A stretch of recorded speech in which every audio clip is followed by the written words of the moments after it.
Android Auto does a solid job of bringing your phone apps on your car's infotainment screen, but there's also a developer menu that most don't know anything about.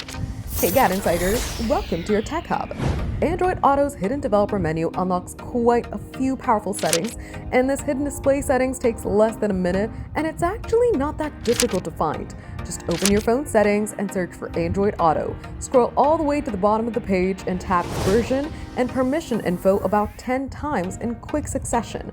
The phone will ask for confirmation if you want to allow developer settings, so press to confirm. Scroll back to the top of the Android Auto menu and tap the three-dot menu in the upper corner. Select Developer Settings, and you're in. The developer menu comes with a wide range of settings to choose from. One of them is wireless Android Auto toggle, which controls whether Android Auto can connect to your car, or a wireless adapter without a cable. There's also a hidden gem called Unknown Sources among these developer settings. Enabling it in Android Auto's developer menu allows apps that aren't listed on the Google Play Store to appear on your car's display. There's also forced video resolution.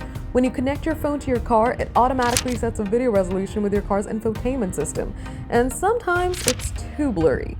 The video resolution option makes it possible to force a higher output to sharpen icons, maps, and text. Apart from these, you should avoid enabling the options to save video, save audio, and microphone input, as these will put a strain on your phone's processor, causing the device to heat up, drain battery, and eat up internal storage. For most drivers, enabling unknown sources and checking the wireless toggle are two actions worth taking. For more updates, subscribe to GadInsider, like and share the video, and don't forget to press the bell icon so you never miss any update.